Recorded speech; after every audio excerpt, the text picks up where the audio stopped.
इस क्लास में हम हिंदी के महत्वपूर्ण प्रश्नों को पढ़ने वाले हैं जो कि आपके शिक्षक भर्ती एग्जाम के लिए रामबाण प्रश्न होने वाले हैं। तो चलिए शुरू करते हैं। प्रश्न क्रमांक 1 से कहा गया है, वाक्यांश के लिए एक शब्द से संबंधित कौन सा जोड़ा गलत है। ऑप्शन है, जिसका इलाज कठिन हो उसे दुस्साध्य कहा जाएगा, बिल्कुल सही है। जो मनुष्यता से दूर हो उसे अमानुष्य कहा जाएगा, बिल्कुल सही है। जो इतिहास लिखे जाने के युग से पूर्व का हो उसे कहा जाएगा प्रागैतिहासिक, बिल्कुल सही है। ऑप्शन सी में है, जो कम खर्च करने वाला हो उसे अपव्ययी कहा जाएगा। नहीं मेरे भैया, जो कम खर्च करने वाला होगा उसे कहा जाएगा मितव्ययी, ना कि अपव्ययी। तो यहां पर हम कह सकते हैं जो ऑप्शन सी है ये क्या है, जोड़ा गलत है। बल्कि जो आवश्यकता से अधिक खर्च करता है उसको कहा जाएगा अपव्ययी। समझ गए ना सभी। चलिए प्रश्न क्रमांक 2 पर आते हैं। भाषा अर्जित करने के संदर्भ में कौन सा कथन उचित नहीं है। आप लोग ये जरूर देखा करो कि यहाँ पर कहा क्या गया है, उचित है या फिर उचित नहीं है। तो देखिए, भाषा अर्जन एक सहज प्रक्रिया है, बिल्कुल भैया सही बात है। भाषा अर्जन एक स्वाभाविक प्रक्रिया है, बिल्कुल सही है। बच्चे भाषा के नियमों को आत्मसात करते हैं, ये भी सही है। बच्चों को नियम बनाना सिखाया जाता है। मेरी भैया, भाषा अर्जन में बच्चों को क्या है, नियम बनाना नहीं सिखाया जाता, क्योंकि भाषा अर्जन भैया स्वाभाविक रूप से होता है और बच्चे क्या है, नियमों को आत्मसात करते हैं। तो यहाँ पर हम कह सकते हैं जो यहाँ पर ऑप्शन डी है ये उचित नहीं है भाषा अर्जन के संदर्भ में। ठीक है, चलिए प्रश्न क्रमांक 3 पर आते हैं। और आप सभी से रिक्वेस्ट है, वीडियो पसंद आए वीडियो को लाइक और शेयर जरूर करना। मेढक का तत्सम रूप क्या है, बताएं आप लोग, मेढक का तत्सम रूप क्या होगा।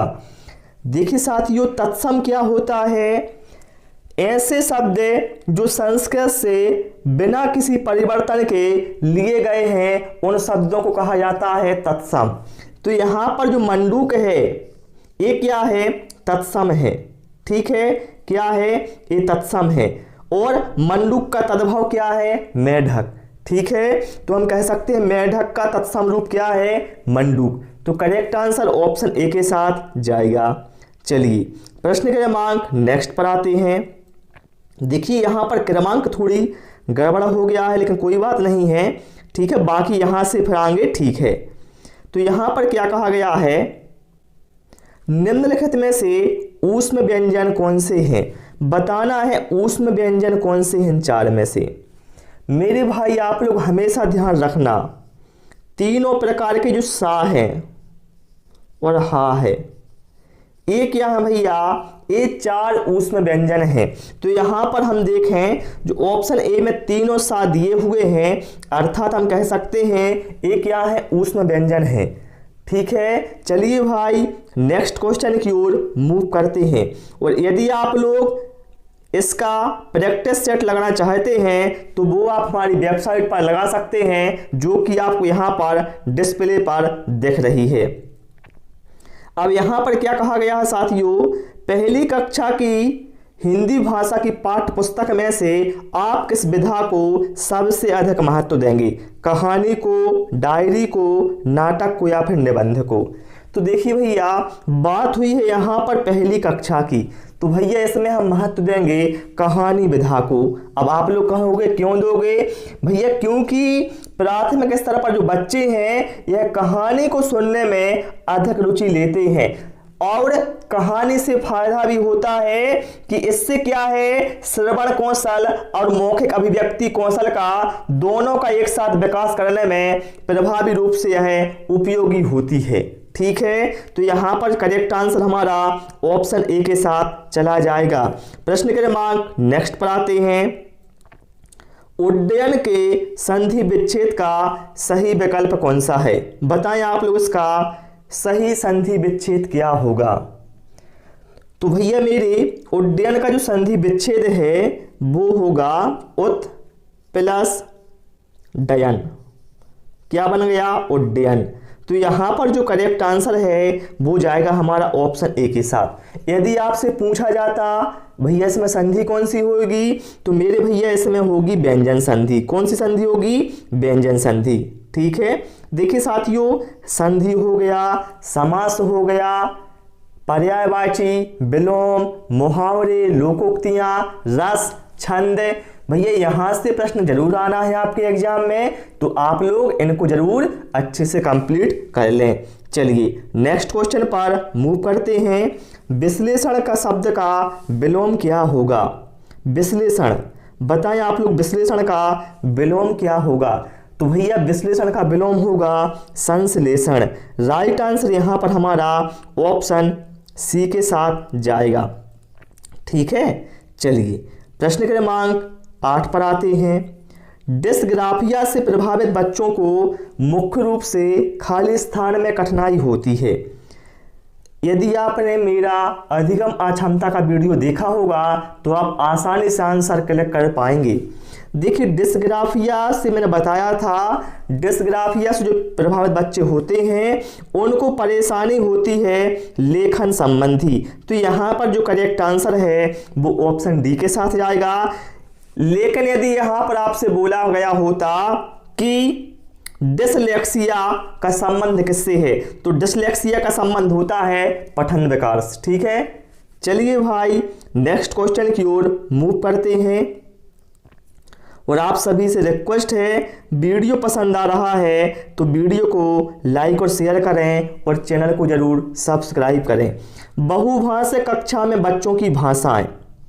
अब देखिए भैया बहुभाषा कक्षा होती क्या है? ऐसी कक्षा जिस कक्षा में बहुत सारी भाषाओं के बच्चे होते हैं। ठीक है, मान लो किसी बच्चे को भैया पंजाबी आती है, किसी को हिंदी आती है, किसी को क्या है इंग्लिश आती है। तो ऐसे में क्या होगा, जब ये तीनों बच्चे क्या अपनी अपनी भाषा बोलेंगे तो क्या है, जिसको हिंदी नहीं आती वो हिंदी सीख लेगा, जिसको पंजाबी नहीं आती तो पंजाबी सीख लेगा, जिसको इंग्लिश नहीं आती वो इंग्लिश सीख लेगा। तो हम कह सकते हैं बहुभाषा कक्षा में जो बच्चों की भाषाएं हैं इससे क्या है हमें फायदा हो रहा है, नुकसान तो कोई नहीं हो रहा है। तो हम कह सकते हैं यह संसाधन के रूप में कार्य कर सकती हैं। करेक्ट आंसर यहां पर हमारा ऑप्शन ए के साथ है चला जाएगा। ठीक है, चलिए भाई नेक्स्ट क्वेश्चन पर मूव करते हैं। मेरा हमेशा यही प्रयास रहता है कि आपको बिल्कुल आसान भाषा में समझाएं जो कि व्यवहारिक भाषा है। ठीक है, अब यहां पर क्या कहा गया है भैया, सार्थक पढ़ते समय कभी कभी वाक्यों शब्दों की पुनरावृत्ति करता है, यह भाषाई व्यवहार दर्शाता है कि। देखिए सार्थक नाम का कोई बच्चा है, वो क्या कर रहा है, जब पढ़ रहा है वाक्यों को और शब्दों को तो उनकी पुनरावृत्ति कर रहा है। मतलब क्या है, उसको दोबारा पढ़ रहा है।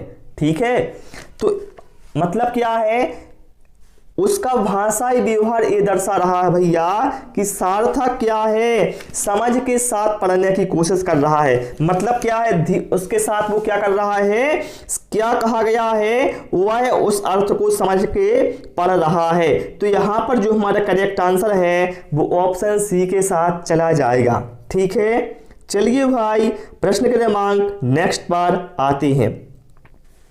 संकल्प शब्द में उपसर्ग बताएं। भैया मेरे कई बार बता चुका हूं, उपसर्ग क्या होते हैं, वे शब्दांश होते हैं जो किसी शब्द के आगे जोड़कर उनके अर्थ में कुछ विशेषता लाते हैं या फिर परिवर्तन लाते हैं।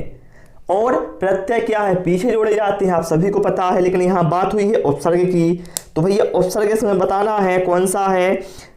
तो यदि हम इसका संधि विच्छेद करें तो क्या होगा, सम प्लस कल्प।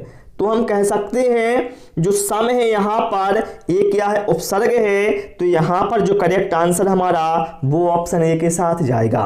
ठीक है, इसके अलावा यदि पूछा जाए आपसे संकल्प में कौन सी संधि होगी, तो भैया ध्यान रखिएगा यहां पर होगी व्यंजन संधि। कौन सी संधि होगी, व्यंजन संधि। चलिए भाई नेक्स्ट क्वेश्चन की ओर मूव करते हैं।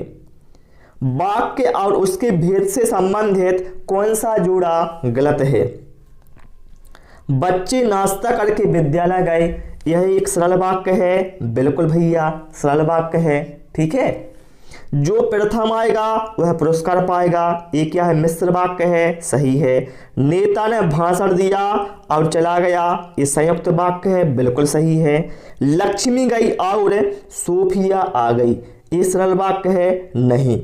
लक्ष्मी गई और सोफिया आ गई, भैया मेरे एक संयुक्त, ये सरल वाक्य नहीं है बल्कि यह एक संयुक्त वाक्य है। क्यों है भैया, क्योंकि ध्यान रखिएगा भैया, जब दो वाक्यों को क्या है, जब दो वाक्यों को संयोजक अवयवों जैसे और तथा इस तरह से जोड़ा जाएगा तो क्या है, वहां पर जो वाक्य होगा वो होगा संयुक्त वाक्य। ठीक है, यहां पर क्या, लक्ष्मी गई और सोफिया आ गई, दो वाक्य थे, इनको क्या है, और जो कि संयोजक अवयव है इससे जोड़ा गया है, अर्थात यह एक संयुक्त वाक्य होगा ना कि सरल वाक्य। तो हम कह सकते हैं जो ऑप्शन डी है क्या है, गलत है। चलिए प्रश्न क्रमांक 13 पर आते हैं। कविता शिक्षण की विधि है। अब देखिए भैया, जो बच्चों को आप कविता शिक्षण कराएंगे, आप टीचर हैं, तो बताना है उसकी कौन सी विधि है। देखिए भाई, यदि आपने बच्चों को कविता पढ़ाई, आप उसको बच्चों को क्या है समझाएंगे भी, उसका अर्थ बताएंगे कि आखिर कविता के माध्यम से क्या कहा जा रहा है। तो हम कह सकते हैं कविता शिक्षण की जो विधि है वो है अर्थबोध है। ठीक है, अर्थ का आप सभी जानते हो और बोध का मतलब होता है जानना। ठीक है, तो यहां पर राइट आंसर हमारा ऑप्शन सी के साथ जाएगा। चलिए नेक्स्ट क्वेश्चन पर मूव करते हैं। आए थे हरि भजन को ओटन लगे कपास, इस मुहावरे का बताना है क्या अर्थ है। देखिए, आए थे हरि भजन को और ओटन लगे कपास, बहुत ही मजेदार है। तो भैया इसका अर्थ है कि किसी विशेष कार्य की उपेक्षा कर दूसरे कार्य को करने लगना। ठीक है, जो विशेष कार्य है वो तो आपने छोड़ दिया, जो तुच्छ कार्य था उसमें यहाँ पे लग गए। तो यहाँ पर जो करेक्ट आंसर है हमारा वो ऑप्शन डी के साथ जाएगा। मान लो यदि आप शिक्षक भर्ती एग्जाम की तैयारी कर रहे हो और आपने तैयारी बंद कर और कोई दूसरे काम में लग गए, तो ये गलत बात है। ठीक है, क्योंकि आपका मेन उद्देश्य क्या है, शिक्षक बनना। ठीक है, चलिए भाई प्रश्न क्रमांक नेक्स्ट पर आते हैं। मृत्युंजय पद में कौन सही है, बताना है मृत्युंजय में कौन सा समास है।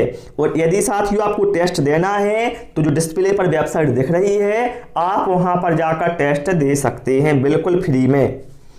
तो देखिए मृत्युंजय का मतलब क्या है, मृत्यु को जीतने वाला। क्या है मृत्युंजय का मतलब क्या है, मृत्यु को जीतने वाला। कौन है, भगवान शिव। मतलब क्या है, तीसरे की ओर संकेत कर रहा है, अर्थात यहां पर एक बहुव्रीहि समास होगा।